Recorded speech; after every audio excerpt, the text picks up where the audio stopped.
Dewan Guru beserta staf SD Negeri 11. Alhamdulillahirrahmanirrahim. Segala nikmat Allah pada hari ini kita bisa berkumpul di sini untuk melaksanakan dua agenda sekaligus, yakni di modul 1.4 budaya positif oleh Bu Isma Dian MPD. Kemudian lawat peserta salam kita kirimkan kepada Nabi kita Muhammad sallallahu alaihi wasallam. Allahumma shalli ala sayyidina Muhammad wa ala ali sayyidina Muhammad.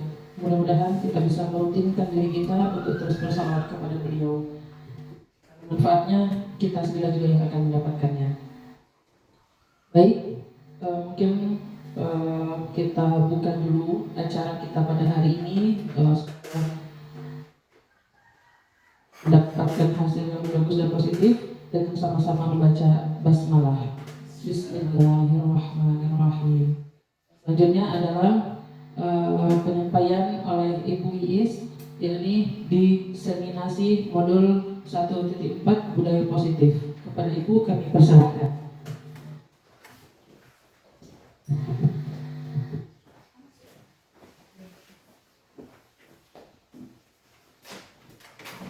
Bismillahirrahmanirrahim. Assalamualaikum warahmatullahi wabarakatuh.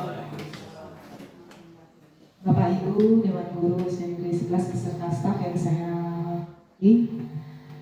Pertama-tama dan terutama sekali marilah kita panjatkan puji dan syukur kehadiran Allah Subhanahu wa taala yang mana pagi hari menjelang siang ini kita masih diberikannya karunia serta anugerah sehingga kita masih bisa melaksanakan kegiatan rutin kita ini. Tak lupa pula selawat dan salam kita sampaikan kepada junjungan kita Nabi besar Muhammad sallallahu alaihi wasallam. Allahumma shalli ala sayyidina Muhammad wa ala ali sayyidina Muhammad. Yang mana telah membawa kita dari zaman kebodohan menuju zaman yang penuh dengan ilmu pengetahuan seperti yang kita rasakan manfaatnya pada saat sekarang. Baiklah Bapak Ibu, yang pertama tentunya saya ucapkan terima kasih atas kehadiran Bapak Ibu dalam undangan saya untuk diseminasi modul 1.4 yaitu budaya positif.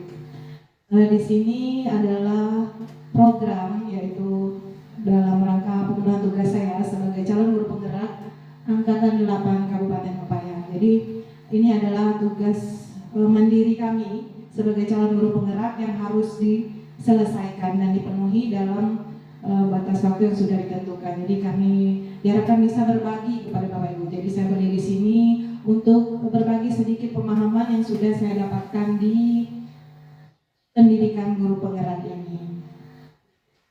Kemudian selain itu tentunya kenapa modul 1.4 tentang budaya positif ini yang didiseminasikan itu karena diharapkan nanti setelah Bapak Ibu juga ikut memahami tentang materi ini, diharapkan kita bisa berkolaborasi untuk melaksanakannya di sekolah kita, karena nanti diharapkan budaya positif ini bisa berkembang dan dilaksanakan di sekolah kita. Jadi itu sebagai pengantar bahwasanya kami ditugaskan untuk berbagi tentang budaya positif agar nanti bisa dilaksanakan di sekolah dan juga nanti berbagi dengan sekolah lain, sehingga budaya positif ini bisa berkembang dan bisa membentuk karakter siswa-siswa kita nanti.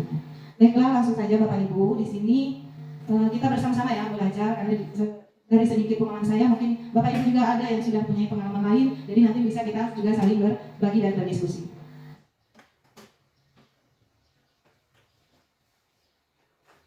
Sebelum kita masuk tentang budaya positif, tentunya yang pertama harus kita ketahui bahwa tentang filosofi pendidikan Ki Hajar Dewantara. Bahwasanya menurut Ki Hajar Dewantara, pendidikan adalah upaya untuk memajukan bertumbuhnya pendidikan budi pekerti, yaitu kekuatan batin dan karakter, pikiran, serta tubuh anak. Sedangkan menurut Ki Hajar Dewantara, tujuan pendidikan adalah menuntun segala kekuatan kodrat yang ada pada anak-anak itu, agar mereka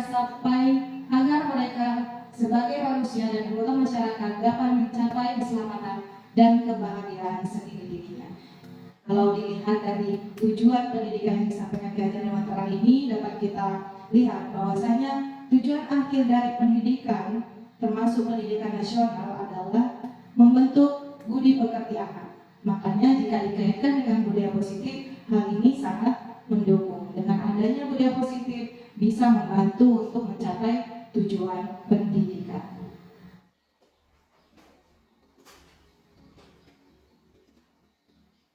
di dalam modul 1.4 ini ada beberapa inti materi yang akan saya sampaikan. Jadi dari sedikit, kalau modul 1.4 ini kami di Guru Penggerak itu pembelajarannya selama 2 minggu Bapak Ibu. Jadi kalau saya menyampaikan di sini secara singkat saja, mungkin pengenalan tentang inti-inti materinya. Yang pertama yaitu adalah disiplin positif, teori motivasi perilaku manusia, posisi kontrol restitusi, kebutuhan dasar manusia, hukuman dan penghargaan, keyakinan kelas, dan segitiga restitusi. Jadi selama pembelajaran itu banyak sekali hal-hal yang di luar dugaan, yang menarik di luar dugaan setelah mempelajari modul budaya positif ini. Ada hal-hal yang sebelumnya mungkin Bapak Ibu juga sama seperti saya, kita anggap itu benar, kita anggap itu efektif, tapi ternyata sebenarnya itu tidak efektif kita terapkan. Mungkin sebagian besar kita merasakan hal itu. Setelah kami belajar di sini, kami banyak merasa bahwa ternyata yang sudah saya lakukan sebelumnya itu bukanlah hal yang bagus untuk diterapkan. Padahal kita merasa sudah benar. Nanti akan kami bagikan sedikit tentang materi tersebut. Silakan Bapak Ibu lihat di layar, itu disiplin positif. Yang pertama materinya adalah disiplin positif.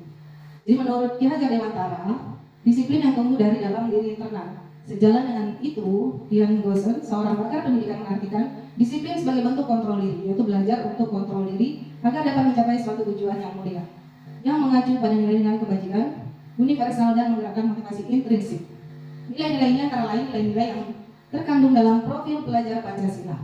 Nah, dilihat dari sini Bapak Ibu. Kalau kita awalnya beranggapan bahwa disiplin itu adalah aturan, hukuman. Jadi kalau dengan kata disiplin berarti kita harus ikut aturan.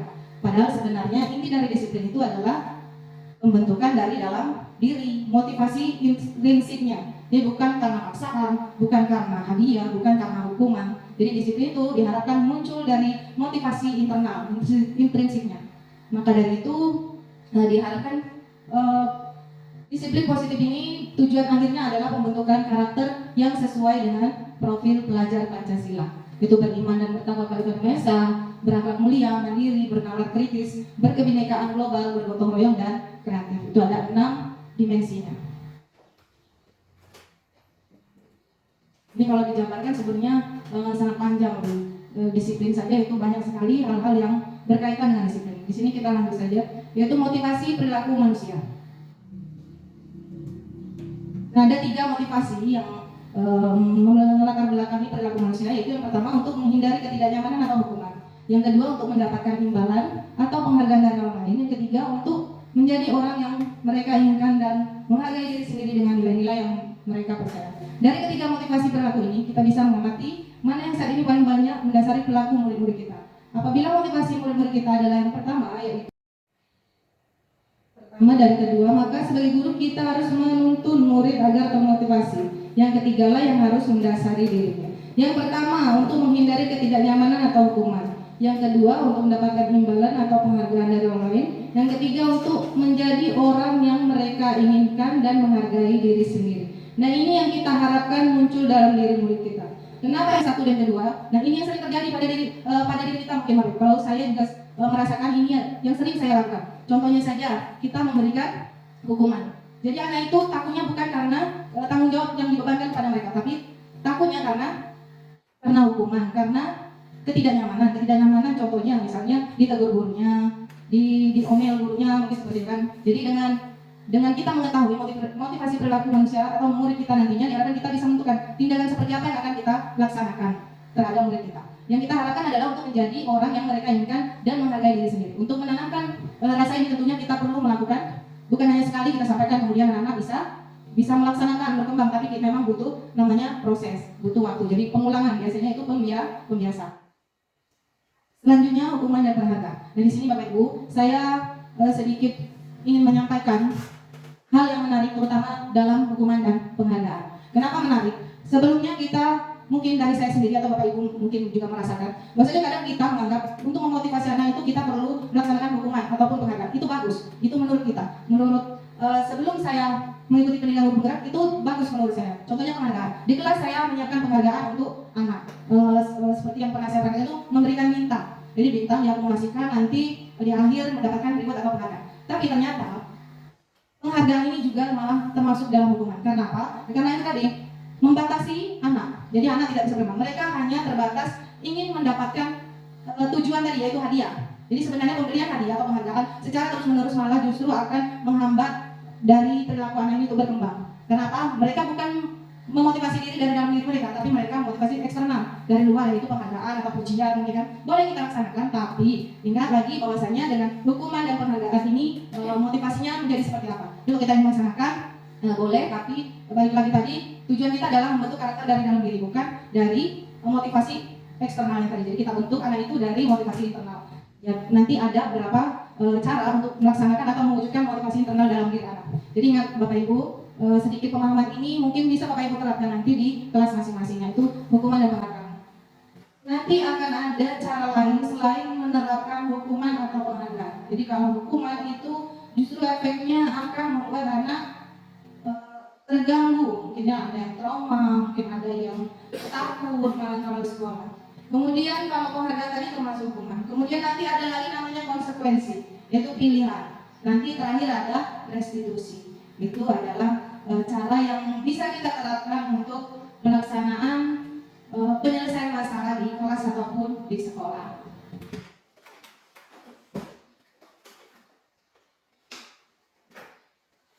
Ini selanjutnya adalah kebutuhan dasar manusia. Jadi Bapak Ibu sudah ada yang mengetahui bahwasanya kita sebagai manusia itu punya 5 kebutuhan dasar. Yang pertama itu adalah bertahan hidup, yaitu kebutuhan fisiologis, yaitu makan, minum, dan pangan dan pakan. Itu kebutuhan fisiologis. Kemudian ada kasih sayang dan rasa aman, penguasaan, kebebasan, dan kesenangan. Untuk apa kita mengetahui tentang kebutuhan dasar ini? Kalau menurut Bapak Ibu, apa kalau sebagai tugas kita sebagai guru?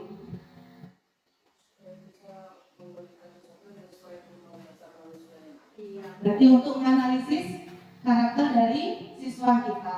Kemudian setelah dianalisis, tentunya kita menentukan tindakan apa yang akan kita lakukan. Contohnya saja murid kita untuk yang survival ya, yaitu kelangsungan hidup, fisiologisnya sandang, pangan, dan pakan. Misalnya di kelas 2, siapa? Vero ya. Nah itu kalau dalam sekolah tidak main, duduk, diam. Tentunya kita harus menganalisis. Mungkin kalau dilihat kan ternyata berita pernah cerita bahwasanya belum sarapan, berarti kan itu kondisi dari itu tadi bertahan atau kelangsungan hidup, yaitu survivalnya belum terpenuhi, makanya dia malas belajar.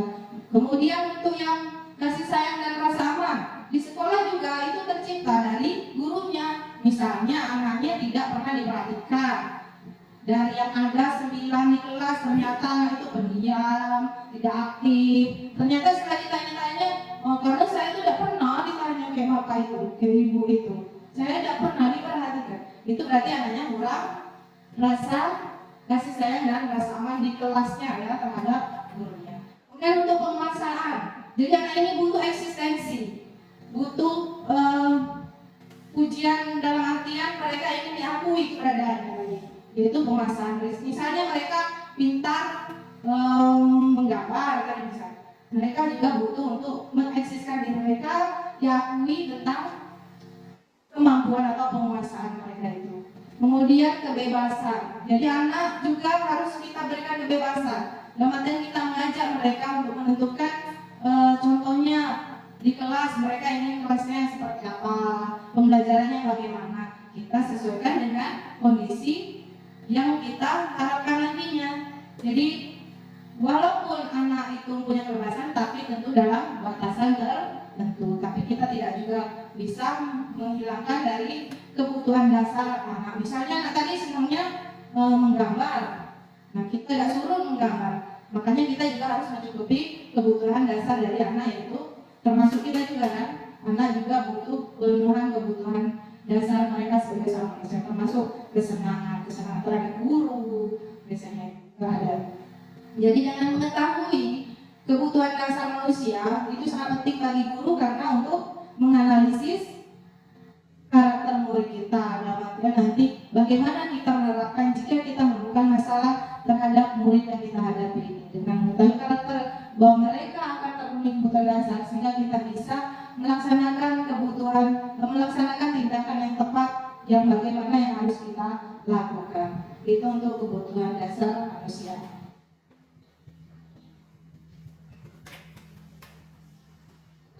Selanjutnya adalah posisi kontrol restitusi. Jadi restitusi adalah proses menciptakan kondisi bagi murid untuk memperbaiki kesalahan mereka, sehingga mereka bisa kembali pada kelompok mereka dengan karakter yang lebih kuat.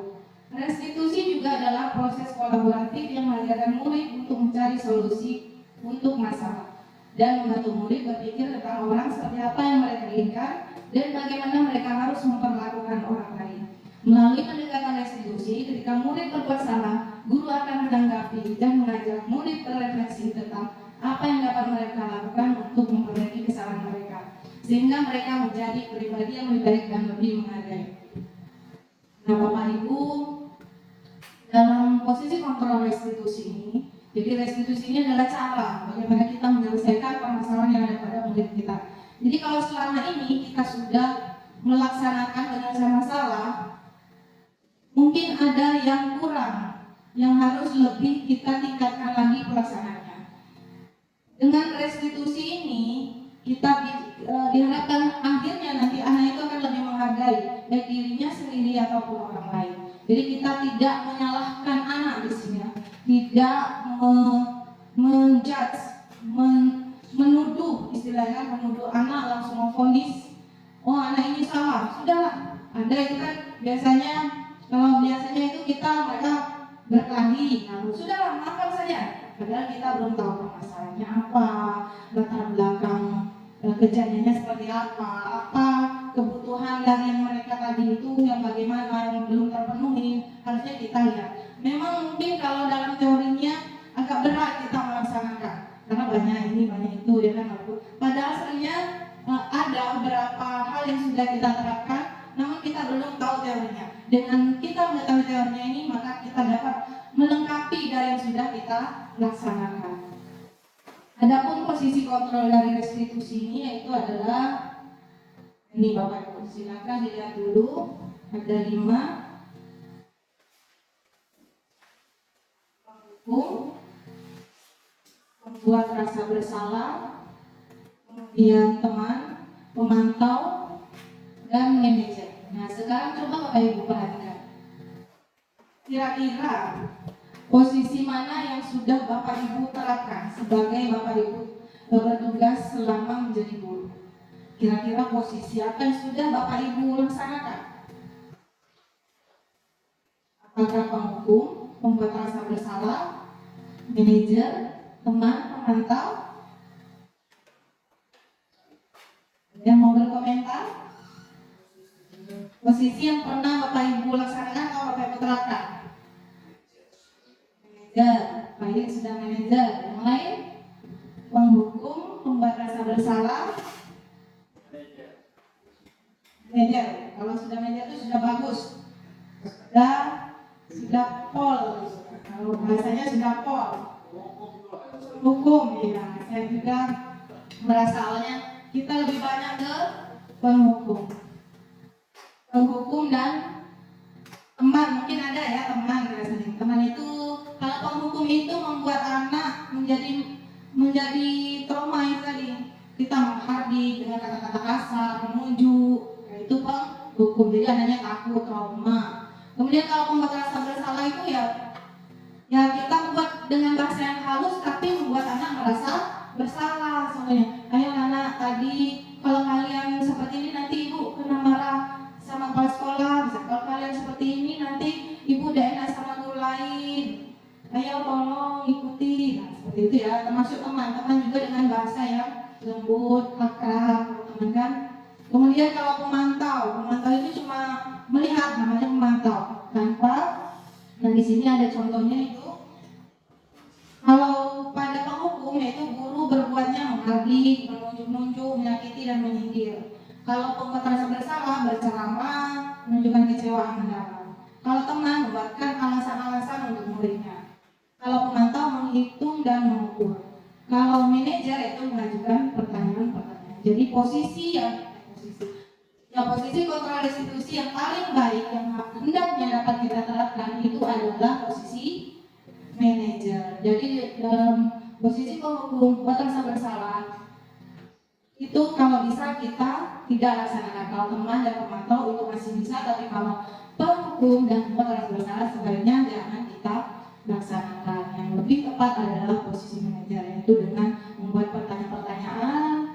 kemudian mengambil tindakannya, membantu di sini, membantu mencarikan solusi bersama, tadi kolaboratif bersama murid kita mencari solusi penyelesaian masalah.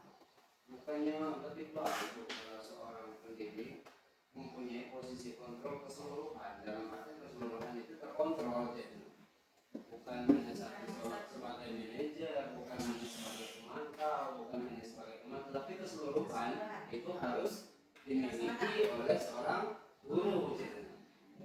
Kira-kira Menurut pertanyaan sebenarnya tanggapan dari Pak Din, karena melihat ini kan ya. Jadi kalau dalam posisi kontrol restitusi ya boleh sambil ngopi sambil nanti ada aku. Ini gitu ya. Jadi dalam posisi kontrol ini memang disebutkan ada 5 posisi. Jadi kita diminta untuk memilih posisi yang paling tepat. Dalam artian yang tidak yang berpihak pada anak. Posisi mana yang bisa kita laksanakan? Yang pelaksananya itu mendukung atau berpihak berorientasi pada anak. Jadi kalau penghukum itu tidak berorientasi pada anak, tapi lebih mengedepankan kemauan kita kan untuk menyelesaikan masalah sesuai keinginan kita, itu dengan hukuman. Tapi kalau dengan posisi manajer itu akan sangat-sangat, kalau pada akhirnya nanti diharapkan akan menentukan motivasi intrinsik tadi, motivasi internal dalam diri anak. Karena nanti ada tahapannya namanya segitiga restitusi. Dengan segitiga restitusi itu diharapkan penyelesaian masalah bisa menimbulkan motivasi intrinsik anak, menghargai dirinya dan juga orang lain. Karena akhirnya kalau penghukum, pembatasan bersalah itu anak akan merasa bisa jadi direndahkan, merasa tersakiti. Jadi kita jangan sampai menjadi guru yang tidak berpihak pada anak. Karena tuntutan tadi sesuai kurikulum Merdeka juga, bahwasanya tujuan pendidikan itu adalah memerdekakan anak. Gurunya diberi kemerdekaan yang bagaimana? Itu dalam mengolah pembelajarannya. Kalau untuk mendidik anaknya itu adalah kita harus berpedoman bahwa tujuan pendidikan adalah menuntun kodrat anak, memerdekakan anak, mencapai anak dengan kebahagiaan yang setinggi-tingginya. Makanya posisi yang paling tepat adalah posisi manajer. Ya, boleh, silakan.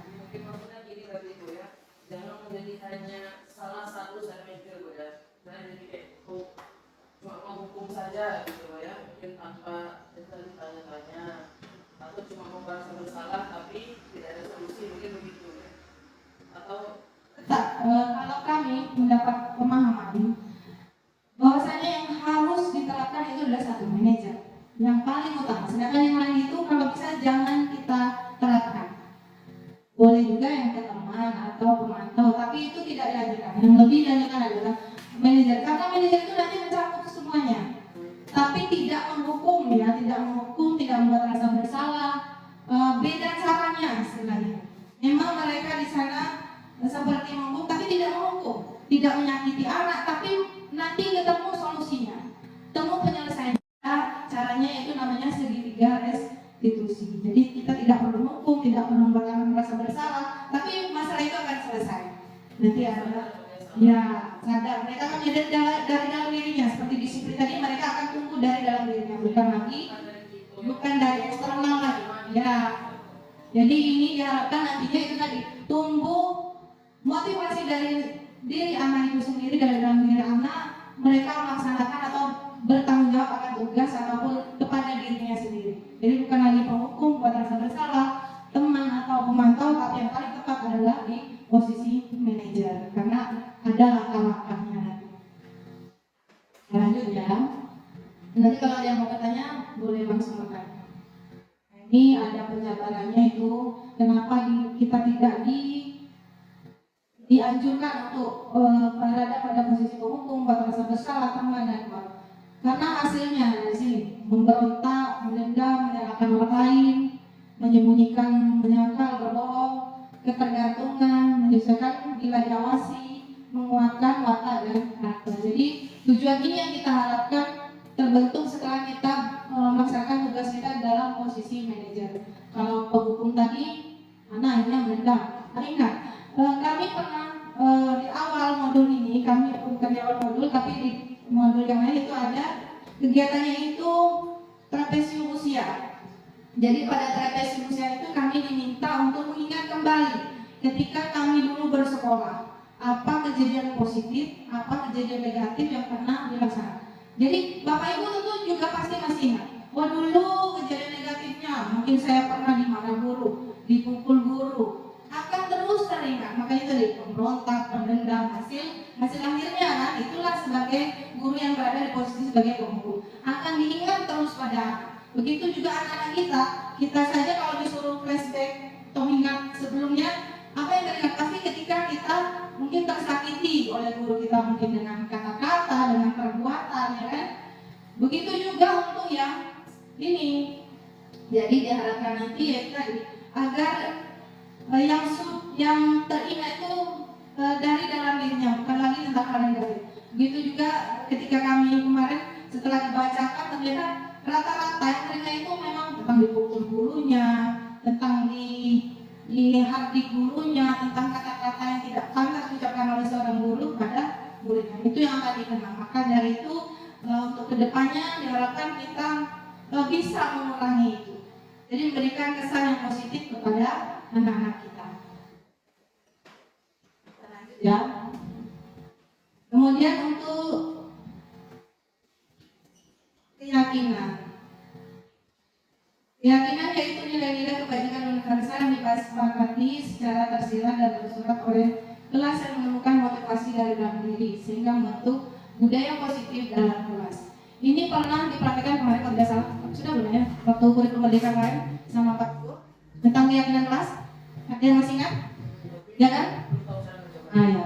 Jadi keyakinan kelas ini adalah keyakinan yang disepakati di kelas kita masing-masing. Nanti saya akan di sekolah kita ini juga dibentuk ya Bapak Ibu untuk keyakinan kelas masing-masing. Jadi tidak perlu yang tinggi-tinggi. Kalau biasanya kan ada itu seperti yang di kelas kami itu tata tertib.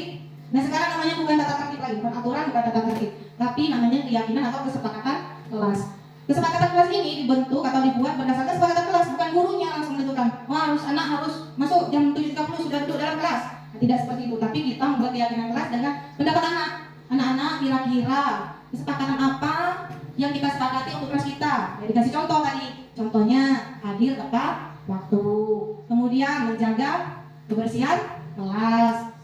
Seperti itu. Atau anak-anak biasanya bakal tidak terduga muncul dari pendapat anak-anak. Ada kita tidak terduga, misalnya, Bu tidak boleh makan di kelas. Nah, biasanya muncul. Kita kumpulkan semua pendapat anak, baru kita kelompokkan. Oh ini masuk nilai yang disiplin. Berarti nanti disiplinnya apa? Datang tepat waktu, mengerjakan tugas. Itu untuk keyakinan kelas. Jadi kita kumpulkan pendapat anak-anak, kita sepakati.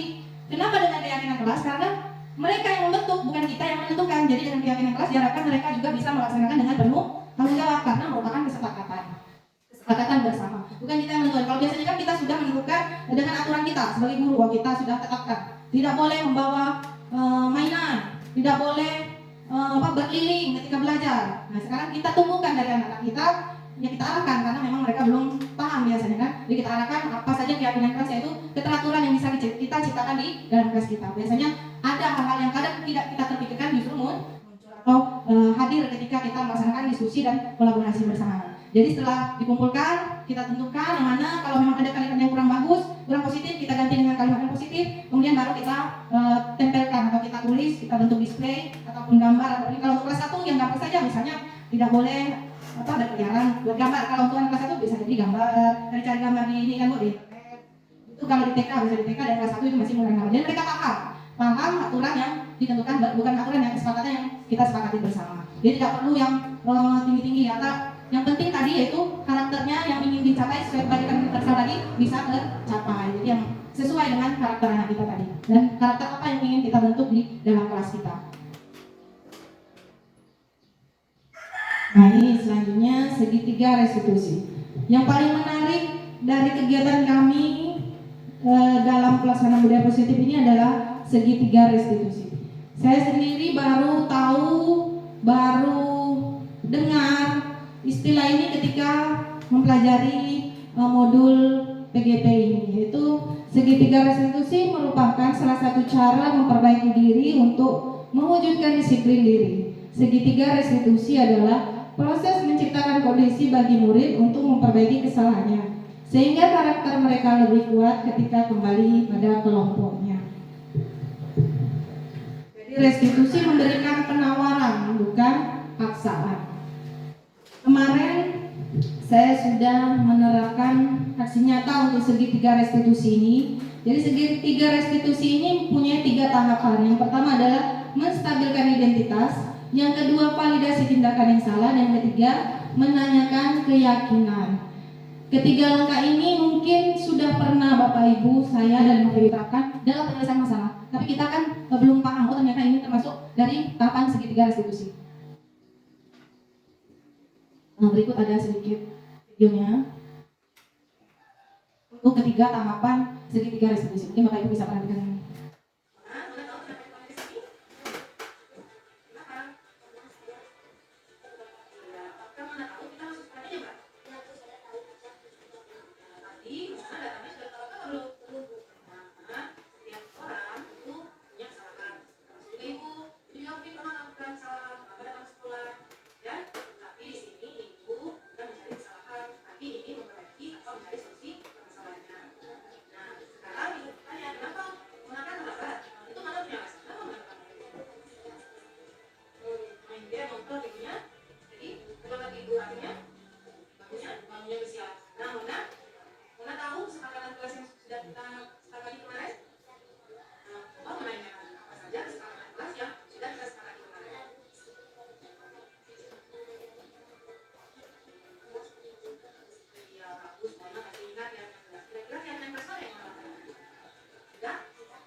Tadi sedikit contoh tentang pelaksanaan kegiatan segitiga restitusi. Jadi ada 3 tahapan. Yang pertama yaitu menstabilkan identitas. Kalau pada video tadi yaitu dengan guru mengatakan bahwa apa yang kamu lakukan itu adalah hal yang wajar.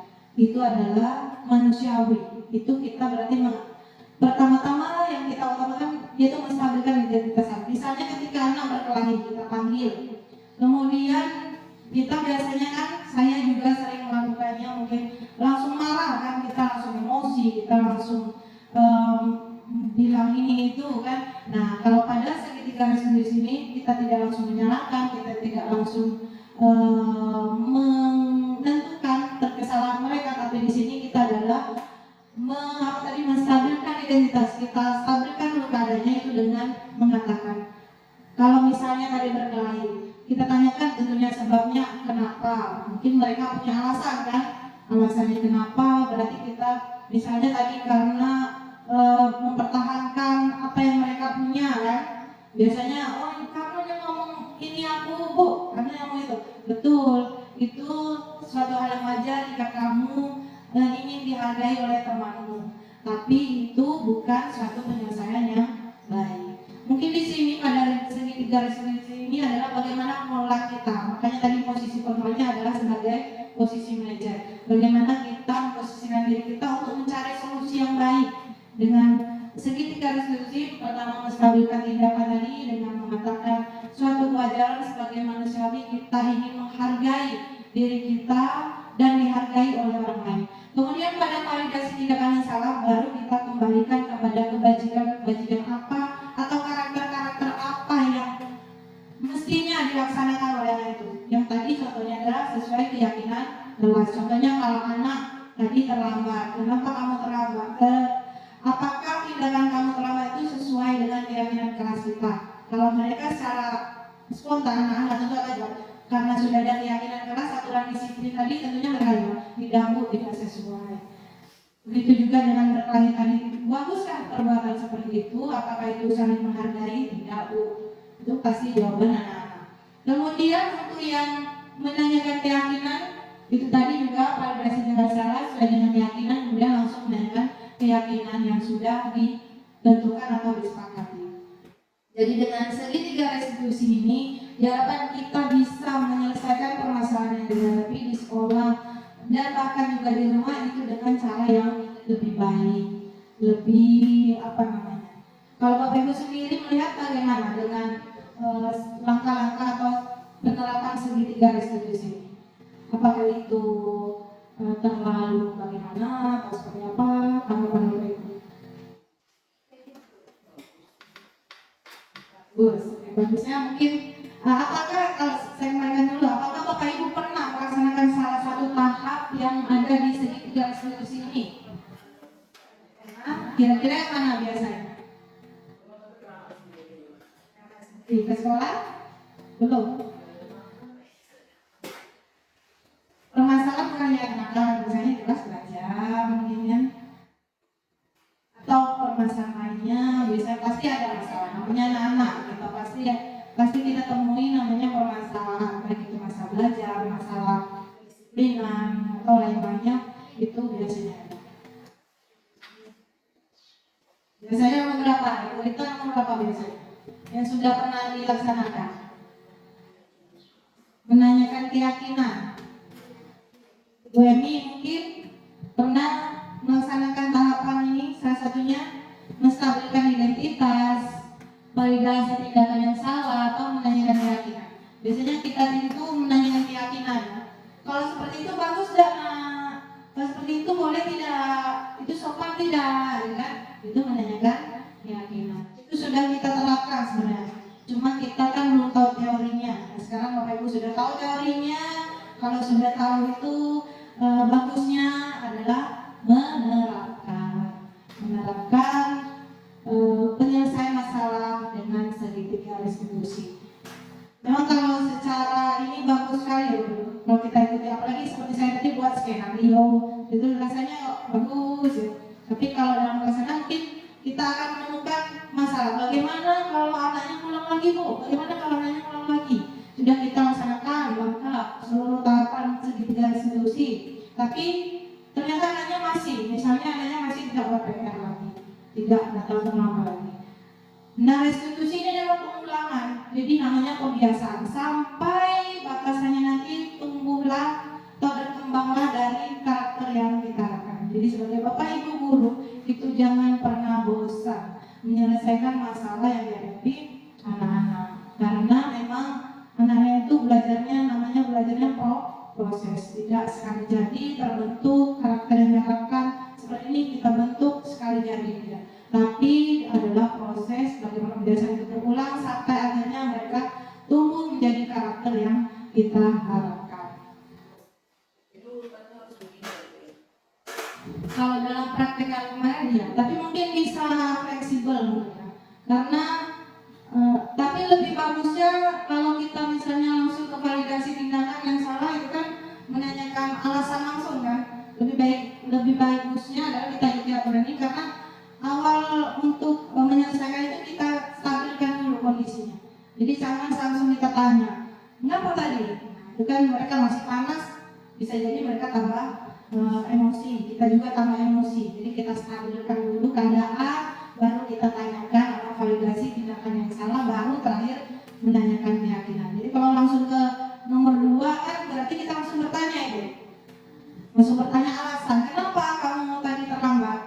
Nah, untuk menenangkan atau menstabilkan keadaan, tentunya kita harus stabilkan dulu kondisi anak ataupun kondisi. Ini juga bisa digunakan selain di kelas, mungkin di rumah atau di masyarakat juga bagus. Jadi kita tidak langsung terpancing emosi untuk marah menghukum anak, tapi kita kembalikan diri kita juga dulu bahwa semua tindakan itu adalah suatu kewajaran. Tadi karena 5 kebutuhan dasar manusia, tapi kebutuhan dasar 5 kebutuhan dasar tadi ada batasan-batasan yang harus kita pegang tadi, yaitu dalam validasi ada tindakan yang salah dan benar tadi, dan sesuai keyakinan apa yang sudah kita tentukan di awal. Kalau dalam kelas tadi namanya keyakinan kelas, di rumah mungkin keyakinan di rumah tidak boleh seperti itu. Misalnya kan kita tentukan ya, anak-anaknya tidak boleh nonton jam segini misalnya. bersama.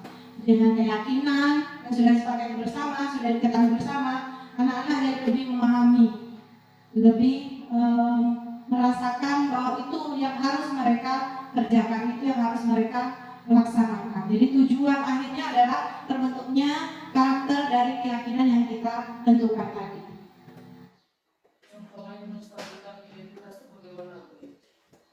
Lain menstabilkan identitas.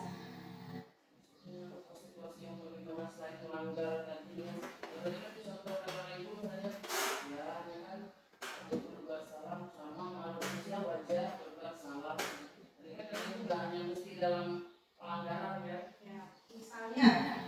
Misalnya dalam kesenangan, misalnya ketika anak belajar di kelas, ya masalah di kelas kan biasanya diganggu gitu, karena kesenangan mereka, misalnya kesenangan mereka terganggu, mereka sedang menggambar diganggu anak lain, misalnya kan mereka sedang menggambar kemudian diganggu, mereka bertantang, mereka marah-marah, si anak yang merasa terganggu tadi kan marah-marah, kemudian tentu kita manggil yang marah-marah, yang marah-marah padahal mereka terganggu kan.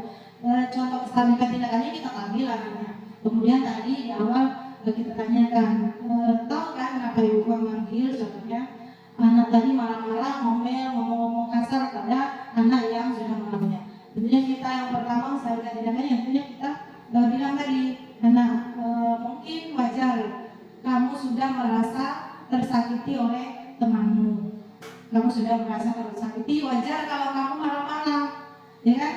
Wajar kalau si anak marah-marah, tapi adakah cara yang lebih baik untuk mengatasi hal tersebut? Atau kalau kamu marah-marah tadi, apakah kamu melanggar? Balik lagi ke validasi tindakan kesalahan. Kita sampaikan dulu yaitu dengan tadi pertanyaan, wajar kalau kamu marah-marah, kamu mukul meja atau narik kawanmu tadi karena kamu merasa tersakiti, sudah diganggu oleh temanmu. Tapi kembali lagi, apakah tindakan kamu itu melanggar keyakinan kelas kita? Menghargai teman. Makanya di awal bentuk dulu keyakinan kelasnya seperti apa. Kita kembalikan lagi ketika menstabilkan tindakan dan menentukan validasi tindakan yang salah dengan keyakinan yang sudah kita bentuk tadi. Jadi seperti itu. Jadi kita kembali kewajaran mereka melaksanakannya kenapa? Wajar mereka marah, sama seperti tadi ngomong ini wajar kalau kita marah. Itu sebuah kewajaran atau hal yang manusiawi yang dimiliki oleh seseorang. Ada lagi Bapak Ibu?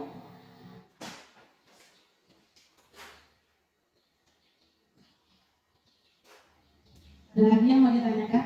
Kalau untuk ininya secara sekilas, karena kalau mau dijabarkan, diulas secara panjang lebar, kami 2 minggu pun pemahaman kami baru sedikit yang kami dapatkan. Itu pun karena kembali lagi kita mengingat pengalaman-pengalaman yang sudah kita laksanakan. Tapi kalau dipahami, diikuti hal itu, tapi karena tugas kita sebagai guru, kembali lagi kita harus menjadi guru yang sabar, membelajar sepenyayang. Nah, mungkin seperti itu. Mungkin sementara itu saja dulu Bapak Ibu ya. Sedikit tentang budaya positif dan diharapkan dengan sedikit informasi dan penyampaian dari saya ini kita bisa sedikit merubah atau merubah pemandangan kita atau mindset kita untuk menjadi guru yang lebih profesional, guru yang utuh, profesional ya. Termasuk di dalamnya sabar, ikhlas, belajar mandiri. Nanti ada namanya itu nilai dan peran guru. Nah, itu ya. Nah, ada ini, tapi namanya seperti anak, itu proses bagi kita juga adalah sebuah proses untuk menjadi guru yang utuh untuk anak-anak kita. Mungkin itu saja, lebih dan kurang saya mohon maaf. Saya akhiri, wassalamualaikum warahmatullahi wabarakatuh.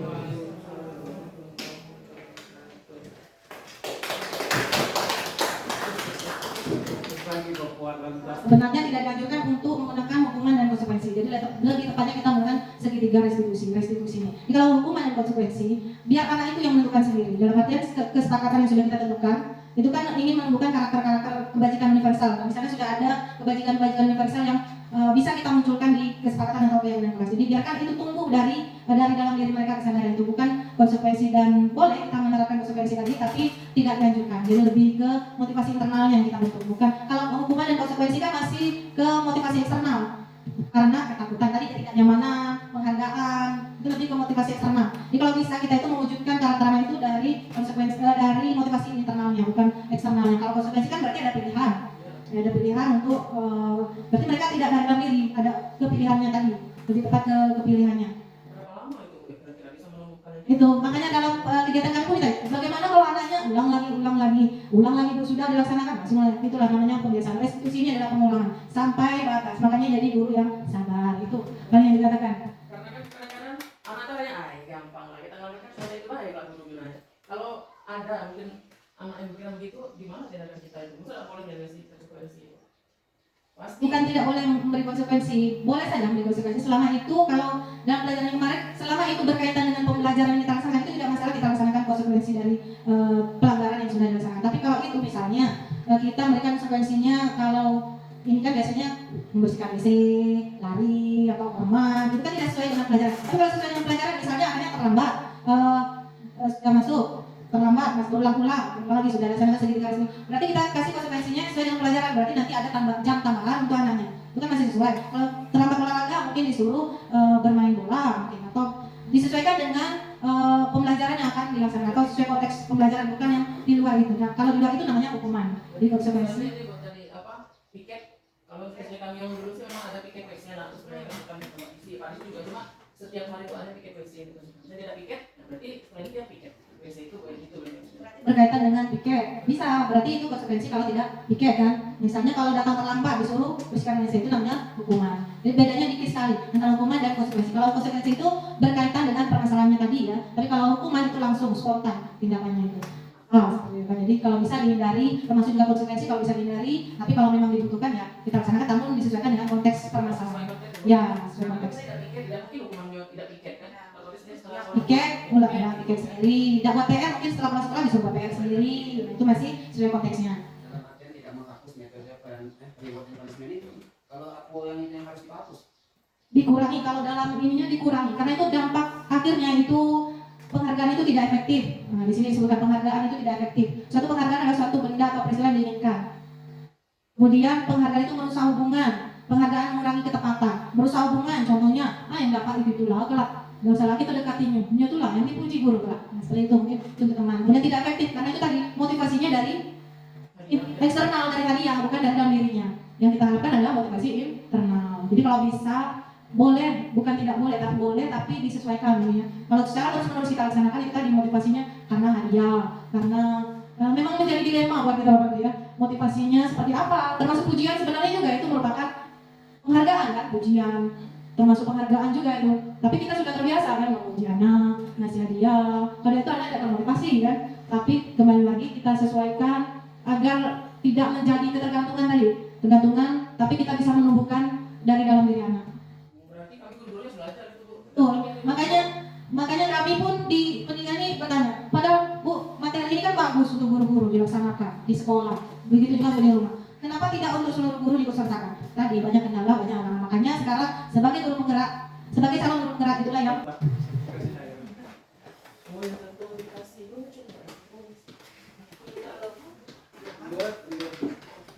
Alhamdulillah, terima kasih kepada Ibu Iis yang telah menyampaikan tentang budaya positif buat kita. Mudah-mudahan ini menjadi jalan kita untuk mau belajar lagi tentang apa ya, harapan pemerintah mungkin ya, untuk memperbaiki generasi masa depan. Mungkin kalau kita dulu kita rasa baik-baik aja dengan metode pendidikan zaman dulu ya, tapi memang efeknya sebenarnya kita tidak baik-baik saja. Inner child kita, dalamnya kita sebenarnya tidak baik-baik saja. Itu saya rasakan sih ya.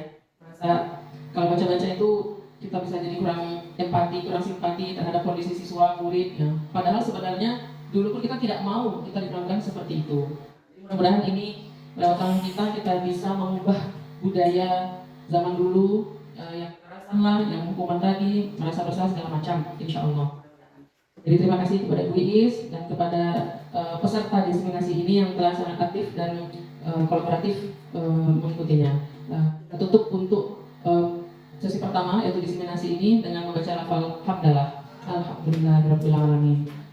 Assalamualaikum warahmatullahi wabarakatuh.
saja untuk membuat keyakinan, kesepakatan hal-hal apa saja yang perlu kita laksanakan di kelas.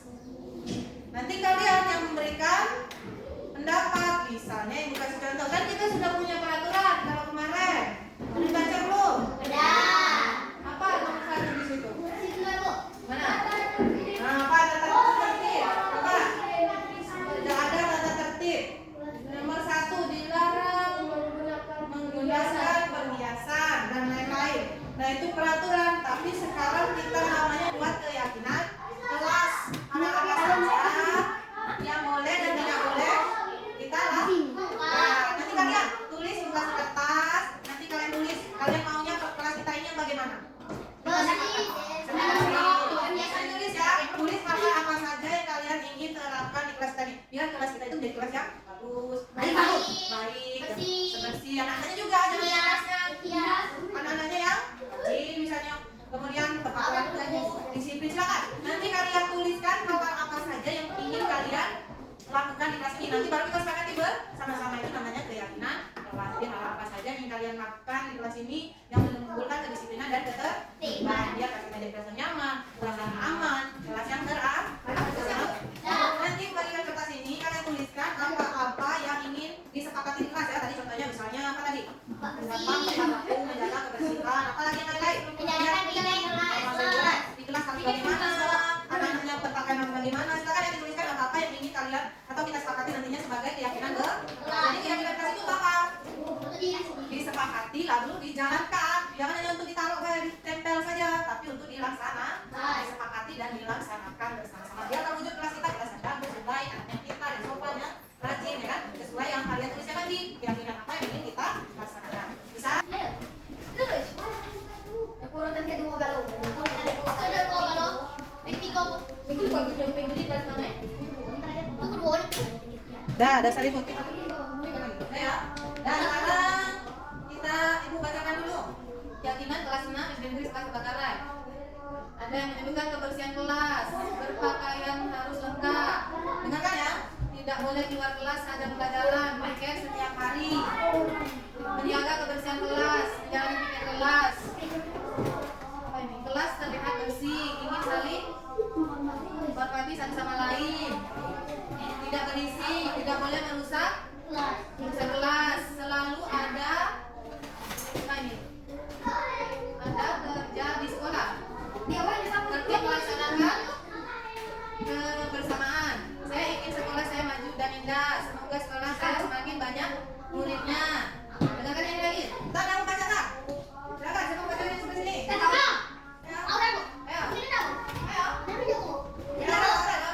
Saya mau sini yang ini. Ngerti ya? Bacakan aja. Disiplin dalam bersikap berpakaian yang rapi. Harus mengerjakan PR, menjalani kerukunan. Harus sopan santun. Kita harus piket kelas. Membuang sampah di tempatnya. Berpakaian harus lengkap saat di sekolah. Ya, itu ya, dengar ya. Dan juga ada ini sama pelajaran. Ya. Piket sopan santun. Salah. Aku tahu. Harus menjalankan PR sekolah. Menjaga kebersihan. Semua orang di sekolah mengetahui tentang tertib sekolah. Ketika jam pelajaran tidak boleh keluar dari kelas. Harus mengerjakan pelajaran. Mengerjakan PR. Waktu masuk kelas berpakaian yang rapi. Saat istirahat tidak boleh masuk kelas. Iya, sudah ya. Berarti ini sudah. Berarti ini tadi ada tentang satu. Apa tadi? Sopan santun. Yang mana tadi? Menjaga Kebersihan kelas. Kebersihan. kebersihan kelas. Barangkali ada. Jam pelajaran tidak boleh. Termasuk menjaga ini adalah melaksanakan Piket. Tidak tidak. Piket. Apa lagi kalau kebersihan? Piket. Kemudian tidak membuang Sampah sembarangan. Apalagi yang kebersihan tadi yang sudah disebutkan kemarin tadi? Piket. Tidak buang sampah sembarangan. Tidak boleh merusak kerapian ya, kebersihan dan kerapian Kelas. kebersihan dan kerapian boleh kita bilang. Dan kerapian kelas. Kemudian tadi ada lagi yang tentang tugas. Mengerjakan tugas dengan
Ulangnya sudah ulang.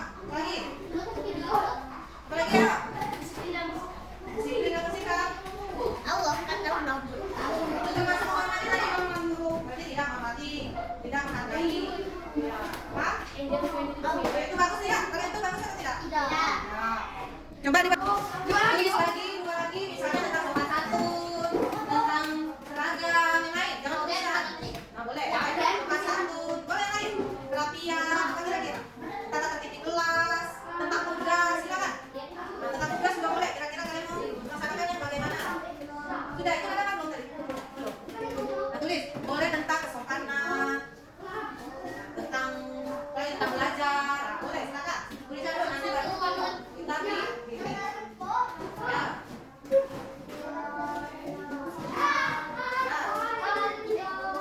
Tulisan ini kayak orang tadi, coba.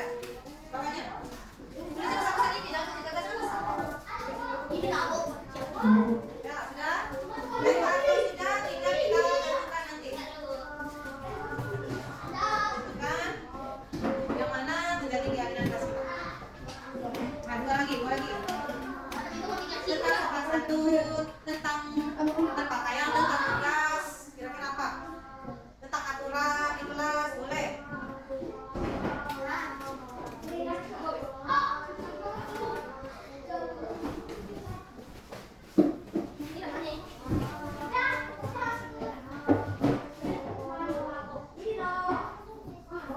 Ya, yang lain.